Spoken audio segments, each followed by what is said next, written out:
Presedeng Narendra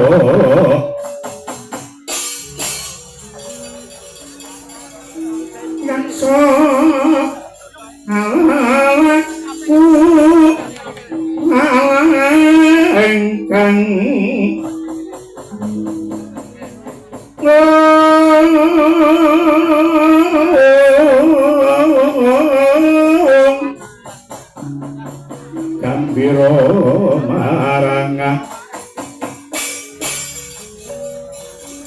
Gambira marang Hangisus Syoma tu Prabu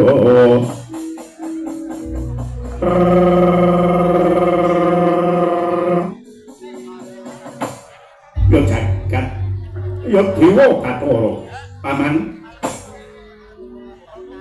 paman padhe Prasta Kumara lho kula wonten timbalan ingkang adhawe ngerti apa sababe nadyan dina samengko sedha pengawak Kumara kowe ndak timbali ngarep ana ing Pendhapa Agung ana ing Pasewakan Tawang Gantungan iki babar pisan mboten mangertosi napa ingkang dados wasing gati dene Srutimbalan Paduka Prabu Dasakumara walah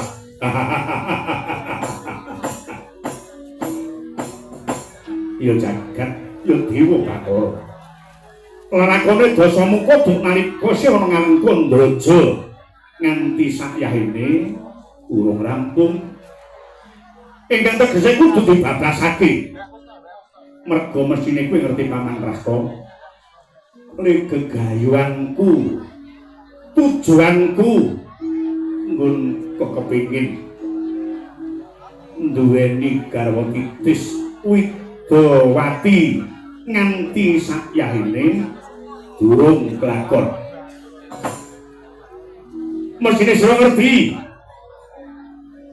berubah ngalengka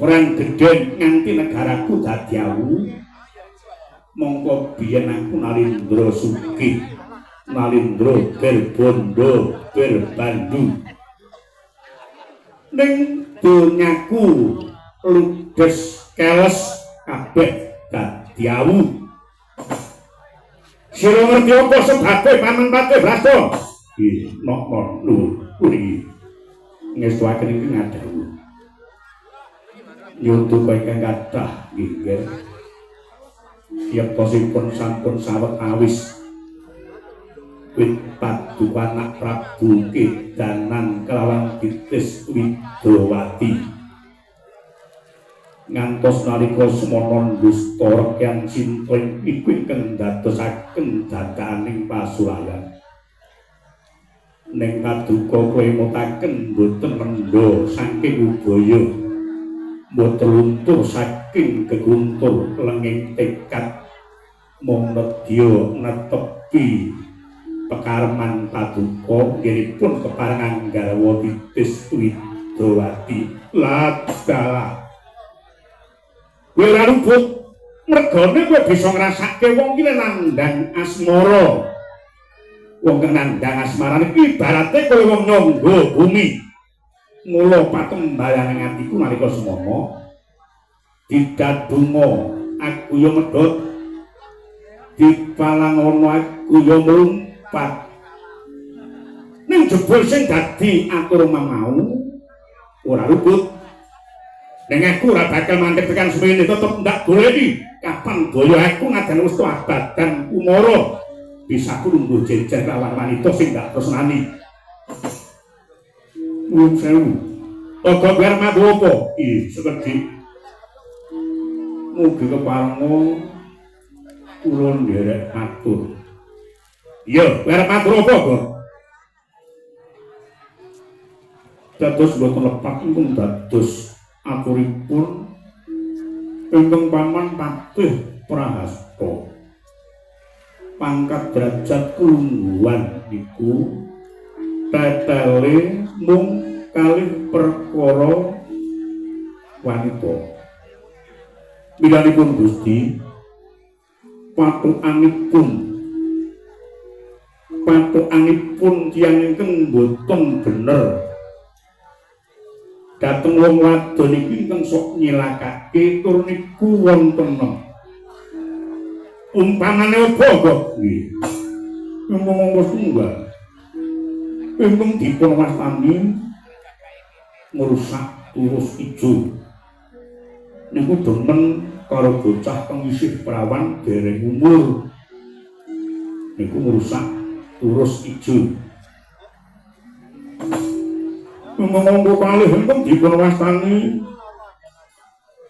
merusak pagerayu tegesipun niku ndemene kalih wong sing wis duwe bojo.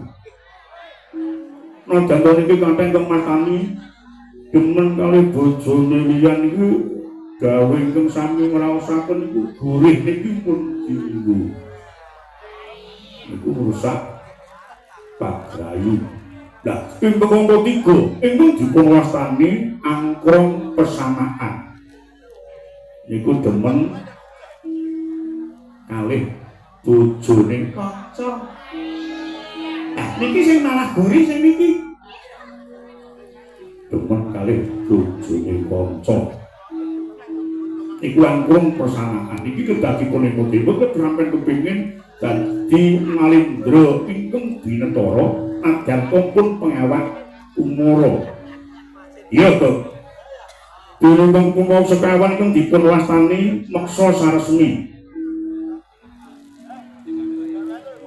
Meksa saresmi tegesipun iku ngrudha paripeksa utawi memperkosa. Lah umpama sing diperkosa iki padha geleme kanggo siji. Wong kuwi ditawani wajibe dinyanyi kuwi ra jeneng merkosa ning padha-padha lilahe. Ya kok. Lajeng ngomong 5 singgung. Ingkang dipun wastani nggih mangsa. Nggih mangsa niku tegesipun sik pacaran ning pun nglakoni sipating priya lan wanita.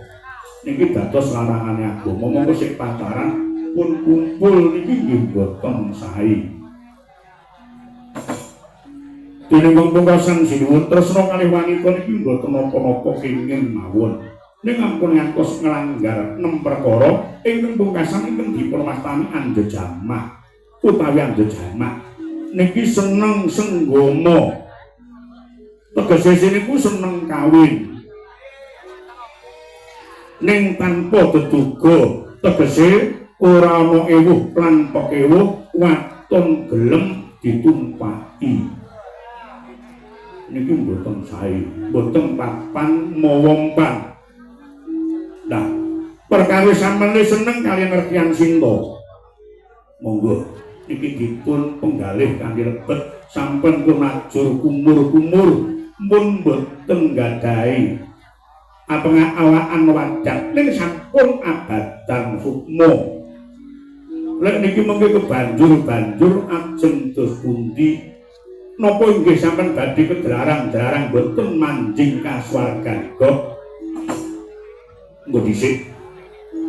Ngrembug perkara swarga aku percaya ya ora.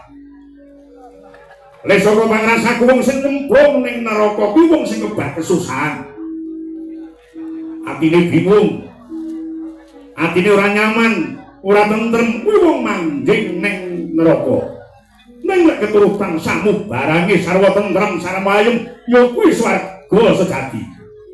Mula aku kisik manjing ning neraka tak undi iku bisa manjing swarga. Aku kudu golek Dindas Widowati kang utape manggon ana negara Ndrawati. Sembadra kudu ndak goleki, lek tak pek bojo lanangane tak pateni kok.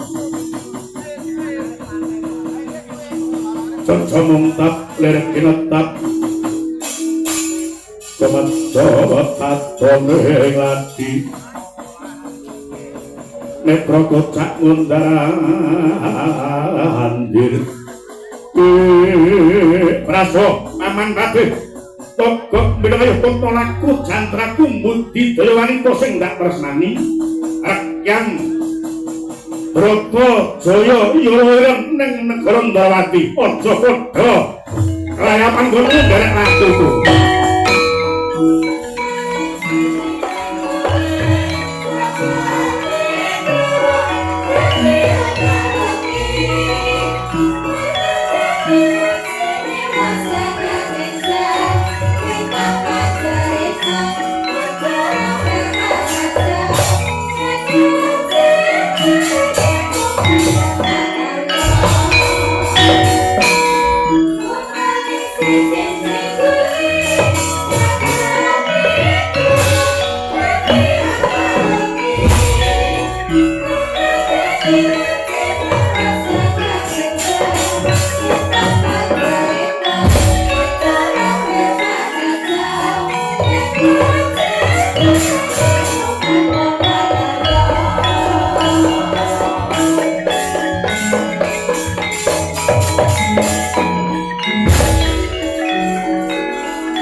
Golok diwanarapati Naraswara Tresna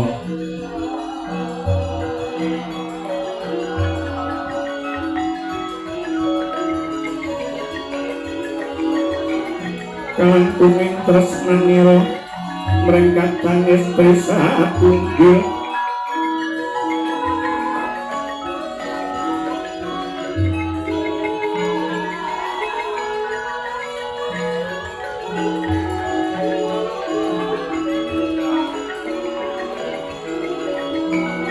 bisa panggenanipun kaya tansah tanyawarta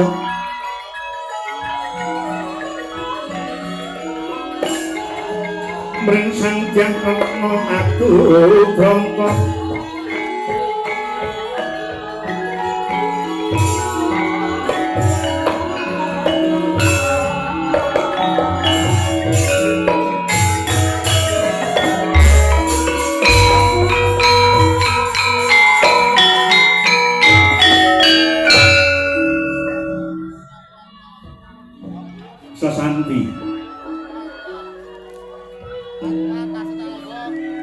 Amarsudhyana tepi dharma ngrek kautaman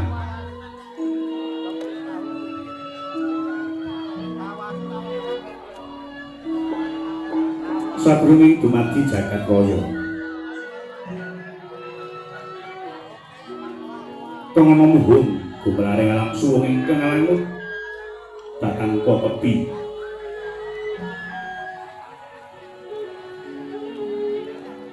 heneng-heneng neskala nikmating pramundhita sinaputing Durgama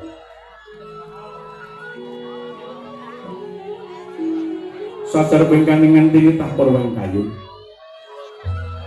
kula nambuka wiwaraning carita sinungging prampita genetik langening budaya luhur biar padang ana sanepan ing agesan suh Prabowo Pitana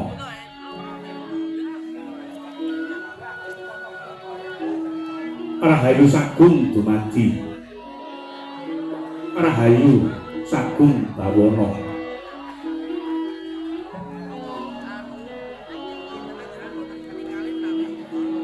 nenggih negari pundi menika ingkang minangka Parawakaning Kandha negari satunggal garbi nama sedasa luhung ing negara Dwaraka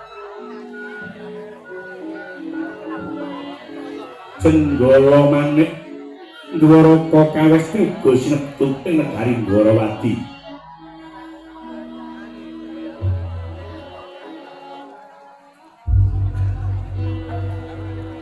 Dwaraka panggenan pambuka wenganing rasa tinengerang Gapura cacah mawa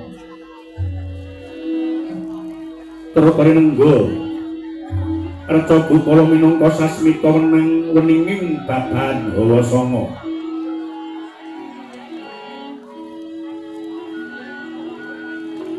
Cenggala Manik saben pepasren pinulas bathik sinong cakrit ingkang beksi bathik yen Dwaraka kawestri nalika semana kang yasa jejuluk Prabu Kresna Pujangga lan Pati Ida Bala Kresna ingkang sirnawit saking dayaning senjata cakra ingkang samangkus aran negara Dwarawati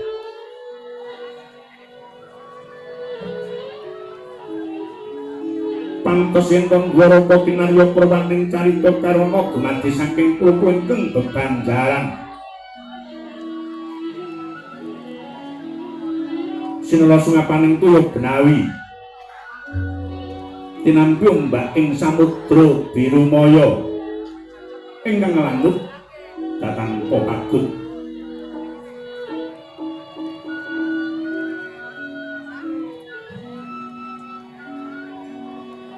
pegating paning kapantok uruting cakra walawaneh maneh cakiting disik sameneh kinebing jurang terung sela karang kinebung susuing bak silawet yang sarang durung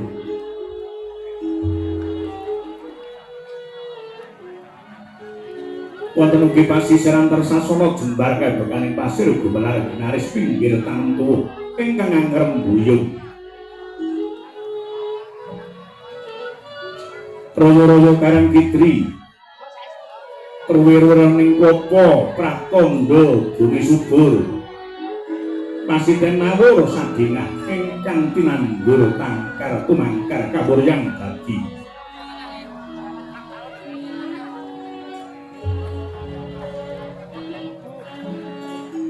gunung-gunung bebanjengan rangsang langit lenggak-lenggok lampahing ingkang nijil saking sendang-sendang ingkang wening tirtani pinara prapraniti tinampi wadhuk bendung-bendung kinarya mileni sawah yen pategalaning Narakisma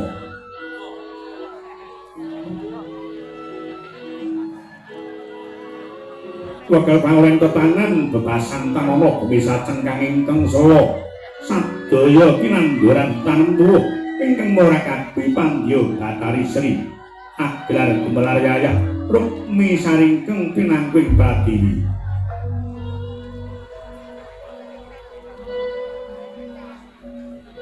pateganika manggung-manggung wit-witane pulo kapendhem pulo kasimpar pulo gumandul yang pulo wijo cinawi ketukulan jejaki kang margiwani tengah agawi kasarasaning diri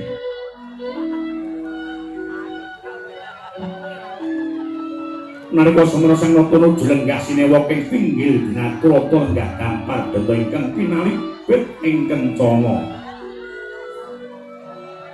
lamek babut permadani sinebaran kang sari-sari ginanda wedharisah jetat kasturi ngarebeng para bedhaya srimpi Yodo ingkang samya manggung ketangguh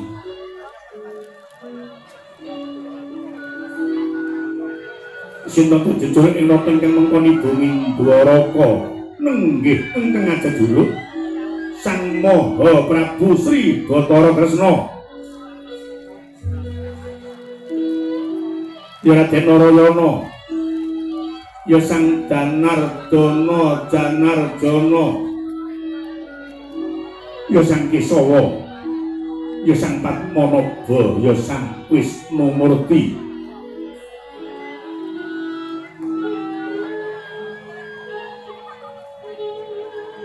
nalika semulat nampene suwan kang raka Narendra Mandura Prabu Baladewa ya Sang Kusuma Walikita ya Wasi Jaladara ya Sang Halayuda ya Sang Anantakrasana lenggah jajar seneng sinenenan seneng nata Mandura kados pangija wantahe Sang Hyang Bathara Brahma seneng nata Ndarawati kados pangija wantahe Sang Hyang Bathara Wisnu tangkene sebaning kang putring parang Garuda Radyan Samba miwagul Agul Ndarawati saprene Sampura Raden Setyaki ya Sang Singamala Jaya ya Wresiwira Tambak Yuda Yuyudana ya Sang Bima Kunting dene kang keparing wingking Patih Ndarawati Rajan Patih Udawa kang tansah ngangklungake jangga ilingaken karma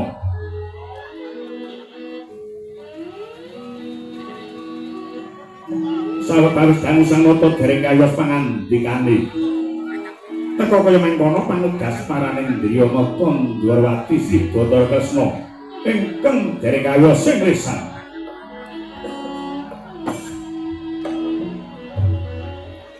marmaning para satriya kang padha handeng utami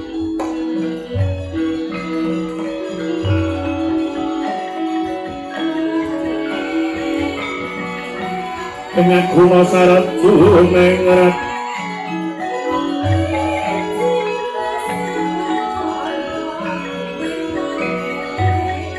ngenak ityasa sesami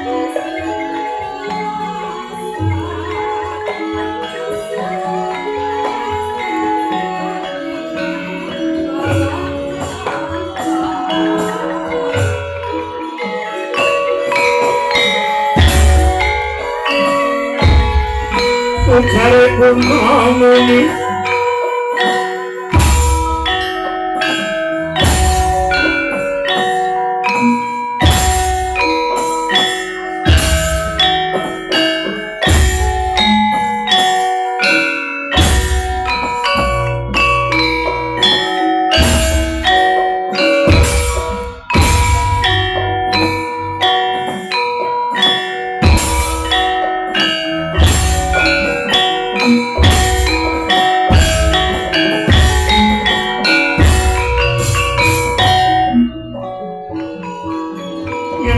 Satria Agung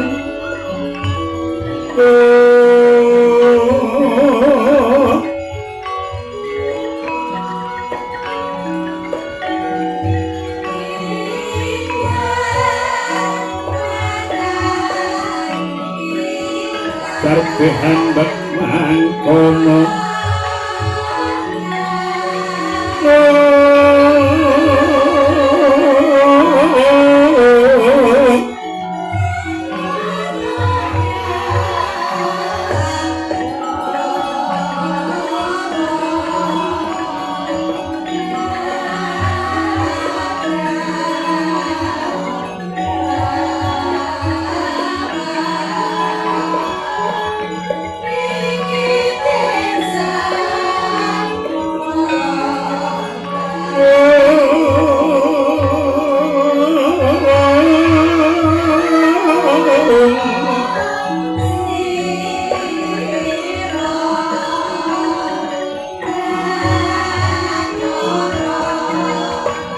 Karpembek mengkono yang sukmono nugrahani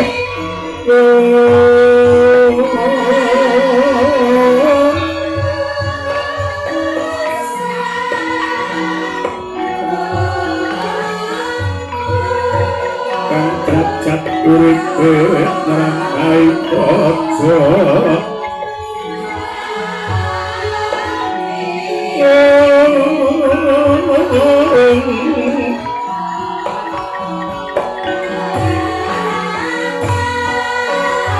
kanggo srasta ing tatrap mangayut ayat winasis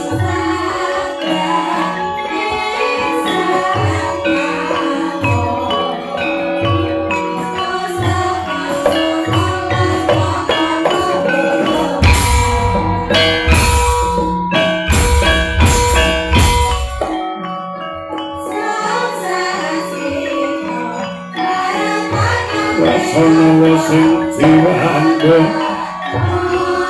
lapan paling aling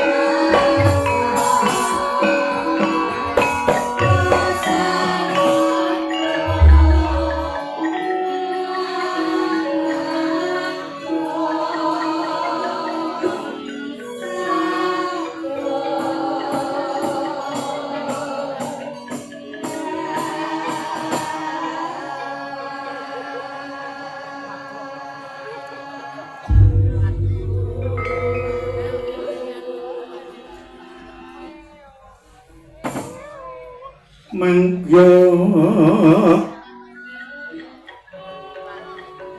trajating raja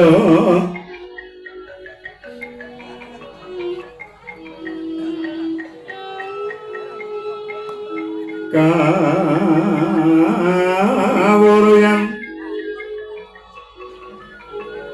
usung nyorui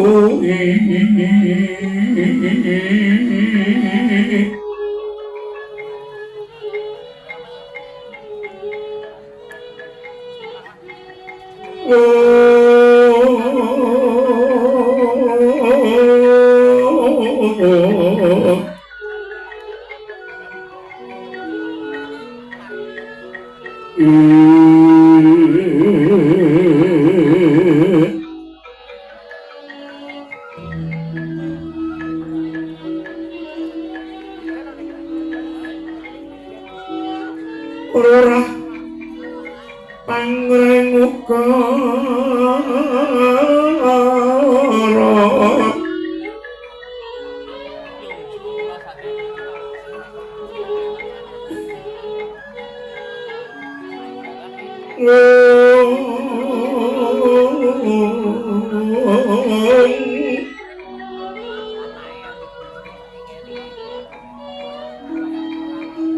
karono tanpa palupi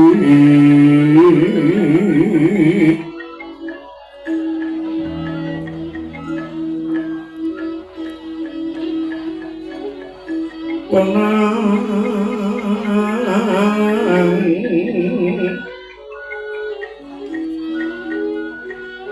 parameng gawi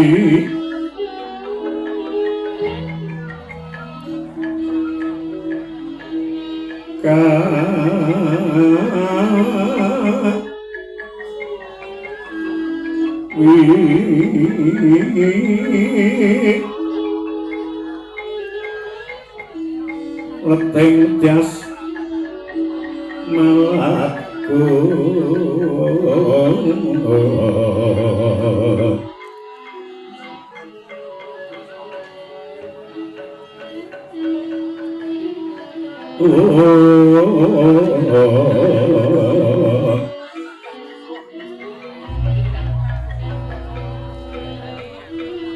kongas kasudran nira sigem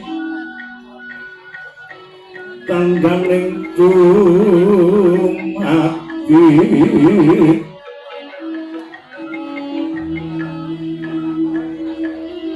harap tayang radening karoban rubeta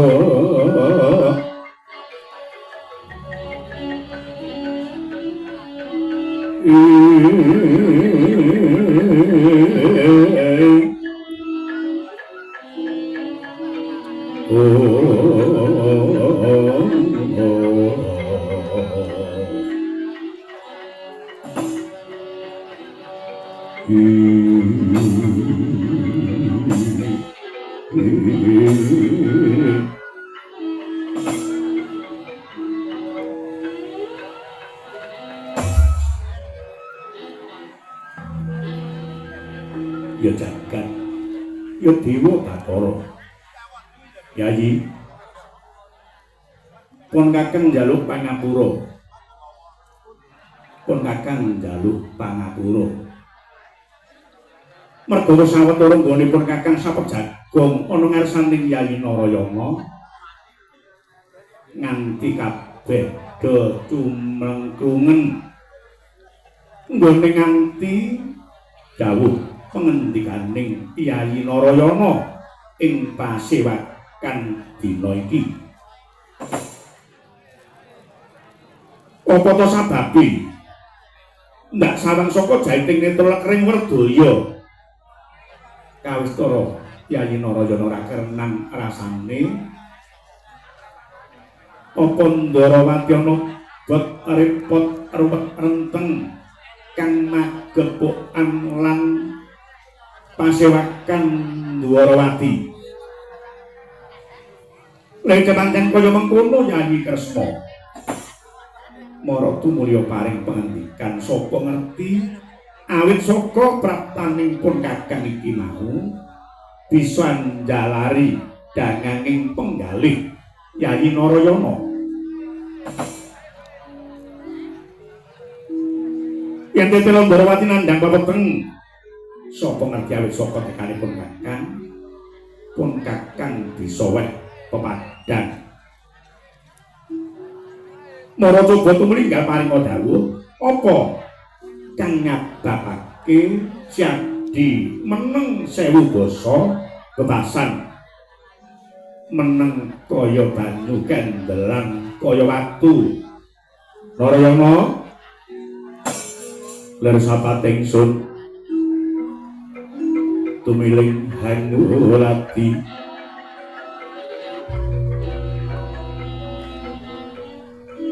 puspita medem endah kang wani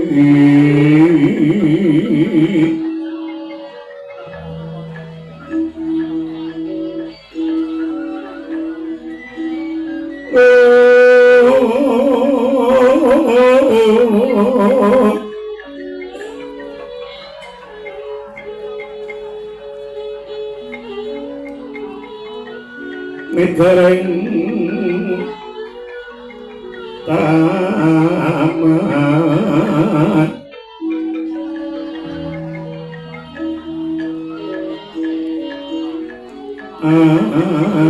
anon kang sekar warsiki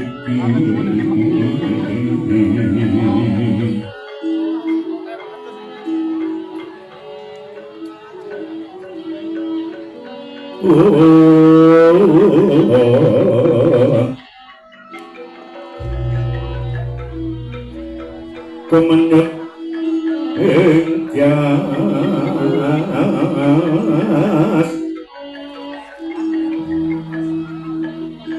kayata jatuh krama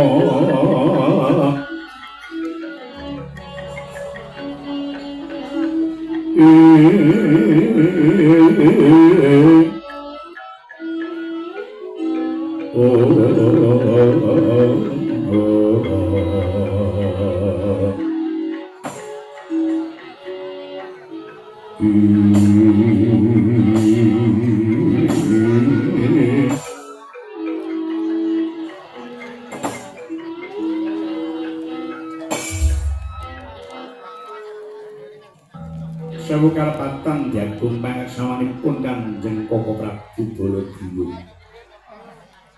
Sadèrèng lan sasampunipun mugi kepareng kula ngaturaken pasegan kono kami mugi kunjuk sandhap pepadanipun Kanjeng Koko Prabu Baladewa.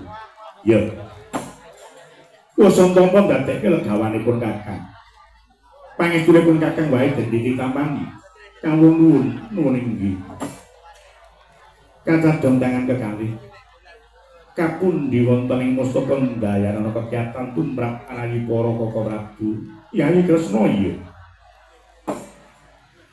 nyun duka ingkang kathah mboten sabab rawuhipun Kanjeng Koko Prabu Baladewa menika mboten namung ndadosaken kageting penggalih kawis tinggal sumengko pengawak dodres mugita-gita amengku gati rawuhipun Kanjeng Koko Prabu menika wonten paridamel menapa Koko Prabu bala-bala ya jagat ya dewa Bathara yaki nuwun kula wonten timbalan ingkang adawuh ngene iki lho sedulur iki le suwe ora sonjo suwe ora sambung rasa sambung rapet tek-tekane bareng pun Kakang temeka marang Ndarawati ndadekake pitakunan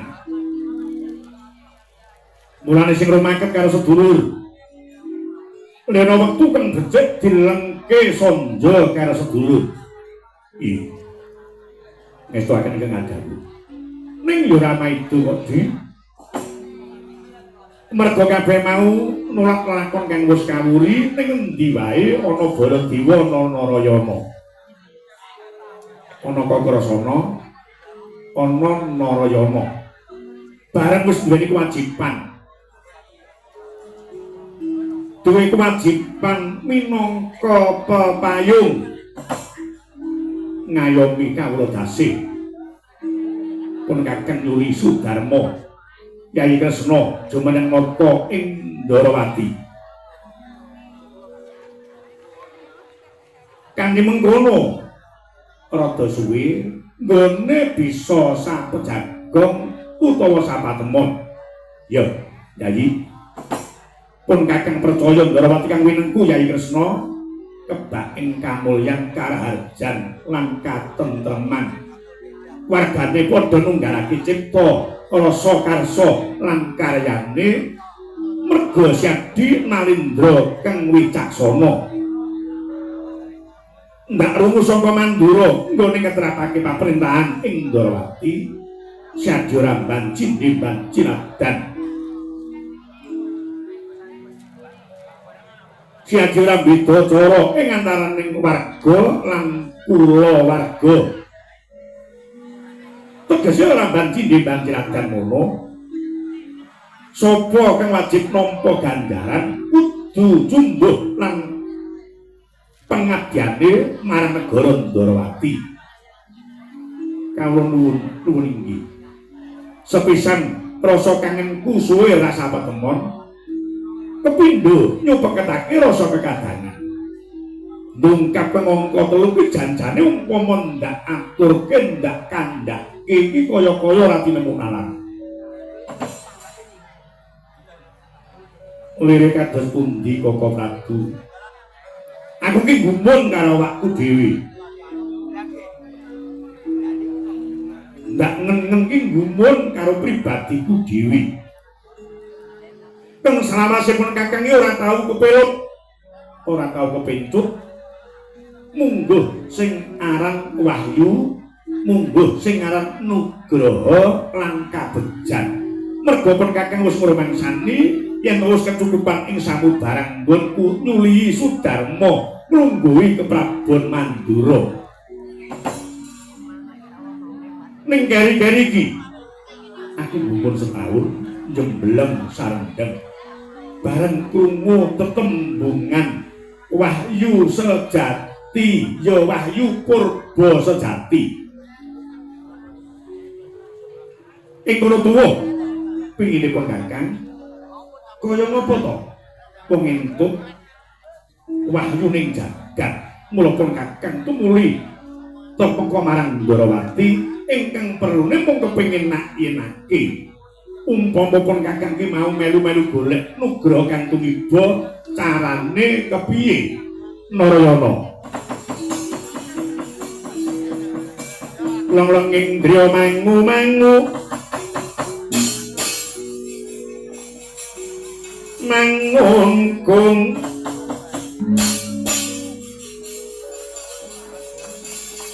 kanduan rimang leleno tanpa kanin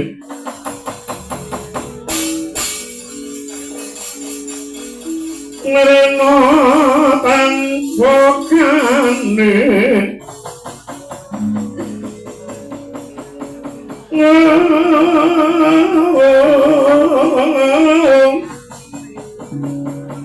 yen tantusa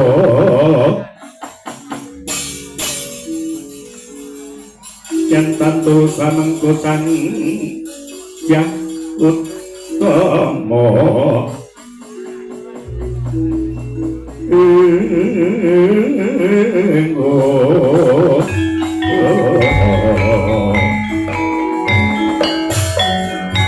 Tresno ngandika dok nyanyi ayu sungkawan jas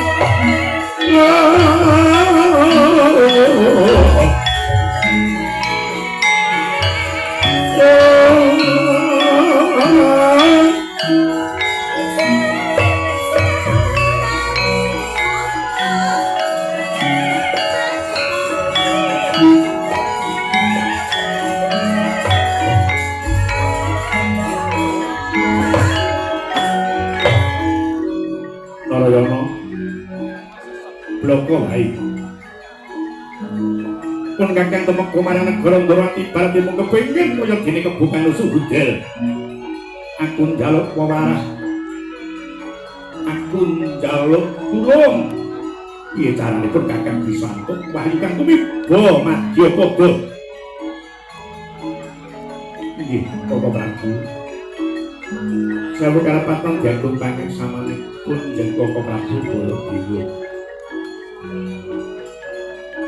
adaan ingkang sampeyan rembug prakawis nugrahaning Gusti menika kathah ingkang sami makani kedah sami asesirih nglampahi tampa grata ninggalaken sasana tumuju dhateng Asepi menika racahipun kados ngaten nanging tumrapipun ingkang rayi kepara ilmu kosok wangsul Bapak Prabu nggih mergi tiyang daya kamulyaning jagat nika mung kanthi ateteken ati suci pepayung budi rahayu tegesipun tetengken ati suci mboten kenging gadhahi raos samar raos latos raos drengki sae dhateng sanes niku mboten kenging pepayung budi rahayu sadalan-dalan langkung-langkung kula lan panjenengan tumindak menapa kemawon ampun dados sengsaraning liyan redamel saged damel kabagyan utawi senengipun tiyang sanes menika pancatanipun ibaratipun tembung teteken ati suci pepayung budi rahayu monggo sami anglampahi kesaenan tetulung dhateng sok sinten kemawon menena damar tiyang kang kepetengen menena teken ingkang sami nandhang kalunyon menena toya ingkang sami nandhang kasatan tegesipun kados ngaten menika lampah drata namung kangge pancatan anggayuh kamulyan menika wonten sekawan perkawis ingkang dipun wastani heneng-heneng awas kalawan eling. Lah kejawi saking menika werdi musti ngesti ngrukti niku langkung utami.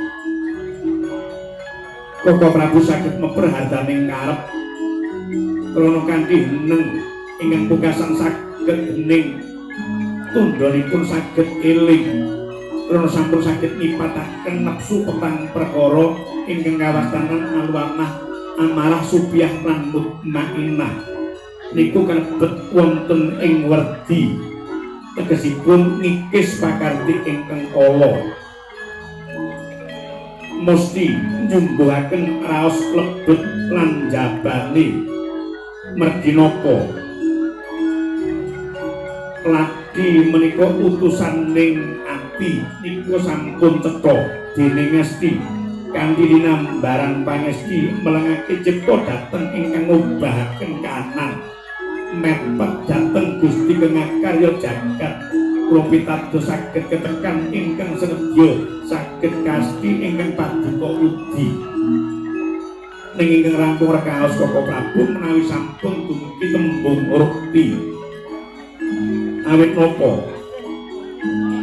dene menawi sampun kasembadan kaiden anggenipun nandhang kamulyaning jagat racakipun tiyang menika sumungah sesunggalan aku ki lho wong dedaya aku ki lho wong sugih bondo donya aku ki lho wong bagus sing tanpa timbang niki ingkang saged netelaken kawibawan kang sarta derajat ingkang paduka udi slami nggayuh nugraha kala wau. Ya, wis ngene wae. Pun kakek aja mbok dongengi semerno-merno malah ndak kecekel niku. Cara carane sak dikepi aku tak wuri. Nggih Koko Prabu. Nadyan kula sampun matur mboten kedah napa ning ngasepi ning lenging cipta kula. Raosing manah kula kepengin dedagan wonten astana Gada Madana Pasaryan Suci. Kawon nuwun inggih. Aku sak dikepengin ing Gada Madana dasaripun menika Pasaryan Suci kangge sumare leluhur kula lan panjenengan ingkang sampun jinempana ing angin sinambi ing ngawiyat. Kanthi lampah wonten Pasaryan Suci ndonga wonten ngriku nyuwunke pangapura dhateng Kang Sumare lantaran ingkang sampun tinggal wonten papan ngriku menika mujudaken papan ingkang patut kangge manembah ngadhep dhateng Gusti Kengakarya jagat. Ya. Nek pancen kowe mengkono di pun kakang wis ora srangka. Daya-daya kepengin antuk wahyu ning jagat kang aran wahyu purba sejati. Kula pun kakang sisan gawe minta pamit tutup nonggonmu ning pasewakan pun kakang niku muju marang astana Gada Madana. Nuwun sewu Koko Prabu. Dangu boten kepanggih. Dangu boten saged jagung. Monggo to sawetawis nikmati rantaman ingkang sampun kacawisake Yayi Ratu Kembul Bunjana Ndrawina. Kuwi kenara ginarap puri. Mangan enak mobilipun kakang Uskurina, pun kakang kepengin namung kamulyaning jagat. Nek tetra kados ngaten nderekaken jengkar paduka tuntun-tuntun tiga sedhitingan tiyang pun kantos keri. Ya, pun kakang minta pamit niki lagu Yayi Narayana.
Dimas Yudana iki kula wonten dawuh.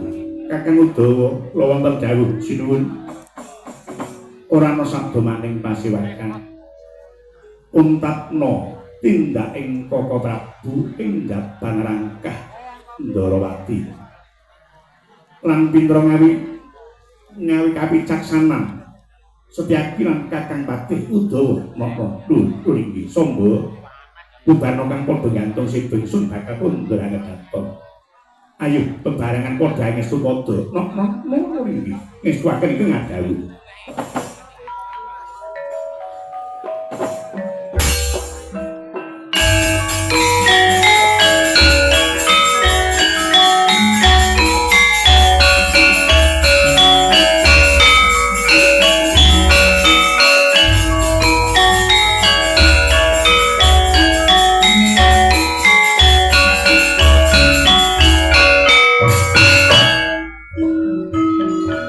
Tresno ngangge kebet Kyai Arya Sena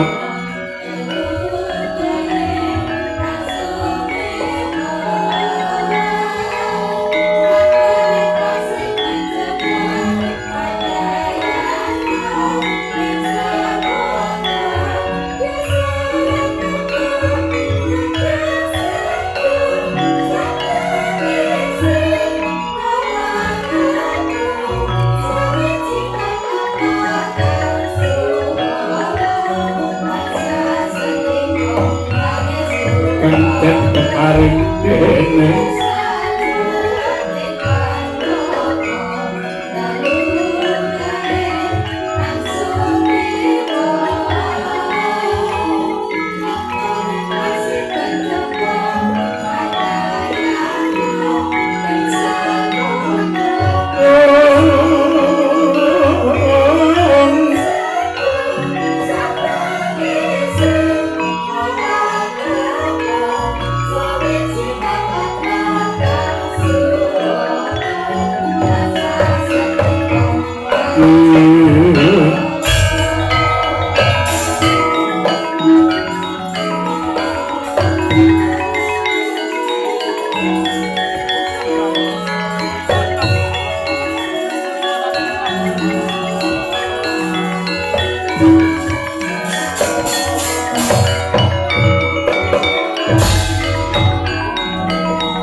Thank you.